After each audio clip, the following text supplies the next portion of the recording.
Hi hello welcome to our channel Vasantha Choppari MLNV milk product పాడి పంట రైతు. ఈరోజు మరో వీడియోతో మీ ముందుకు వస్తున్నా. ఏంటంటే ఈరోజు వచ్చేసి మేము చెర్లల్ల మట్టి పొలంలో పోయించుకుంటున్నాం. మాకు వచ్చేసి ఎంత ఉందనంటే మాకు 20 గుంటలు ఉంది పొలం. అంతే. మేము వడ్లు పండించేది పంట పండించేది అయితే అదంతా కౌలు పట్టే వేసుకుంటున్నాం. ఈ 20 గుంటలు ఉన్నా మాకు ఎప్పుడు ఇంట్లో పంట వండది. ఎందుకనంటే చెర్ల నీళ్ళు వచ్చినాయి అంటే చెర్లు మత్తడి పడితే మొత్తం మునుగుతాయి. ఇది తేలేసరికి ఆ నీళ్ళు మొత్తం పోయిన తర్వాత తేలేసరికి పంట వేసే టైం కూడా అయిపోతుంది. ఎప్పుడు మా పెళ్ళైన నుంచినైతే మా పెళ్ళై 11 సంవత్సరాలు అవుతుంది, కానీ అప్పటి నుండి కూడా ఒక్కసారి కూడా ఇంట్లో పంట పండించలేదు. మేమైతే నాకు తెలిసైతే వండించలే. ఇక మా అత్త మామ ఇట్లా వాళ్ళు ఎప్పుడు వేసుకున్నారో ఎప్పుడన్నా వండినలేదో తెలియదు, కానీ ఈ భూమి కొన్నప్పటి నుండి అయితే ఎక్కువ శాతం అయితే ఇంట్లో పంట వండించింది అయితే లేదంట ఫ్రెండ్స్. అయితే మేము ఇక ఏం చేస్తున్నామనంటే ఇది వచ్చేసి మట్టి, చెర్లల మట్టి. ఈ చెర్లల మట్టి పోసి ఎత్తు లేపితే ఇక చెర్ల నీళ్ళు పట్టాయి. నీళ్ళు పట్టకుండా అవుతాయి. తర్వాత మనం పంట ఏది వేసుకున్నా కానీ మంచిగా ఉంటుందని ఫస్ట్ అయితే నల్ల మట్టి పోయిస్తున్నాం. చెర్లల్లో ఏంది ఉపాధి హామీ పని కింద పెట్టినాం. ఉపాధి హామీ పని కింద పెట్టేసి ట్రాక్టర్ అయితే మనదే. ట్రాక్టర్కి 200 వచ్చేసి పని వాళ్ళైతే ఉపాధి హామీ పని జాబ్ కార్డు మీదనైతే మేమైతే ఇది లెవెలింగ్ చేస్తున్నాం మంచిగా.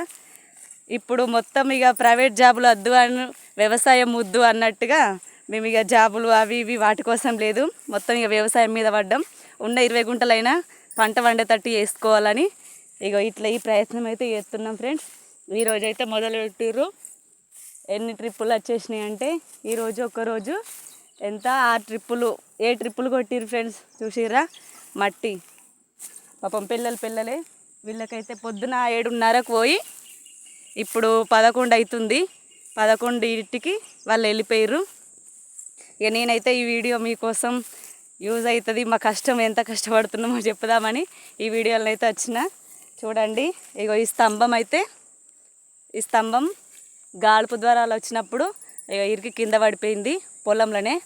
మా ఈ ఉన్న 20 గుంటలల్లో ఎన్ని స్తంభాలు? మూడు స్తంభాలు ఉంటాయి. మాకే కరెంటు పోల్ అయితే 20 గుంటలే ఉన్నది, కానీ ఇంట్లోనే 3 లైన్లు మొత్తం మా 20 గుంటలలోకైనా వేయింది. చూసిర్రా ఆ స్తంభం అయితే బాగా గాడుపు ద్వారాలు వేసినప్పుడు అయితే అదైతే కింద పడింది. దీన్ని ఇప్పుడు మట్టి నేర్పరాదు ఇది ఇంట్లోనే ఉంటే. ఏం చేయాలని ఎండ పూట మా ఆయన అయితే అవి పట్టుకొని వస్తాండి ఇది కట్ చేయడానికి, వైర్లు కట్ చేయడానికి. అది చూపెట్టు ఏది దాంతో అందులో వైర్లు కట్ చేయొచ్చట.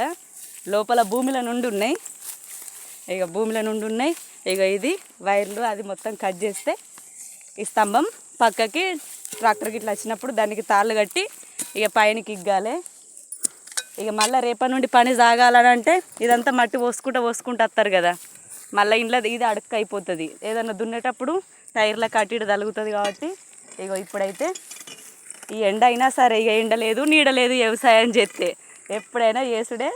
బర్రెలనైతే ఇప్పుడే నీళ్ళ పెట్టి నీడకు కట్టేసినాం. ఇక ఏం చేద్దాం, ఇది ఒకటి కట్ చేస్తే ఈ పని సాగుతుంది రేపటి సందని. ఇక అవైతే వైర్లు భూమిలో నుండి ఉన్నాయి, అట్ల నుండి కట్ చేస్తేనే అది రేపు తాళ్ళు కడితే వస్తుంది, లేకపోతే రాదు. చూసిర్రా మా కష్టం. భూమి లేకున్నా కానీ కష్టమే, ఉన్నా ఎందుకు చేసుకోవడానికి ఉపయోగం లేదు. కాబట్టి దీన్ని ఏదో ఒక రేవుకి తీసుకురావాలని ఇక మేమైతే తలుసుకున్నాం.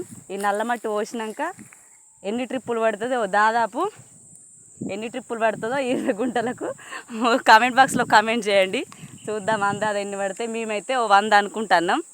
100 ట్రిప్పులకైనా కానీ 20,000 అవుతాయి ట్రాక్టర్ కిరాయి. ఇక మనకైతే కైకిలోళ్ళకైతే ఇచ్చులు లేదు కాబట్టి ఇక ఇంట్లో ఇది ఒక్కటి కొంచెం కైకిల్ ఖర్చులన్నా తప్పిస్తుంది. ఉపాధి పని అయితే మంచిగానే చేసిర్రు, అది ఉంది కాబట్టి ఇప్పుడు మేమైతే ఈ చెర్ల మట్టి పోయించుకోవడానికి అయితే ధైర్యం చేస్తున్నాం. సారు చెప్పు ఏం చెప్పవా? ఉపాధి పని కిందనైతే పెట్టి పోలు కూడా విక్కుతున్నాం మేము ఇప్పుడు. ఓకేనా? ఇక మా పని అయితే స్టార్ట్ చేస్తాం. ఈ వీడియో చివరి వరకు చూసినందుకైతే థ్యాంక్స్ అందరికీ. చూడండి తప్పకుండా మరో వీడియోతో మరో యూజ్ఫుల్ వీడియోతో మీ ముందుకు వస్తా. మాలాంటి రైతుల కష్టాన్ని మాత్రం గుర్తించి తప్పకుండా సపోర్ట్ చేయండి. ఓకేనా? నెక్స్ట్ వీడియోలో మళ్ళీ కలుద్దాం.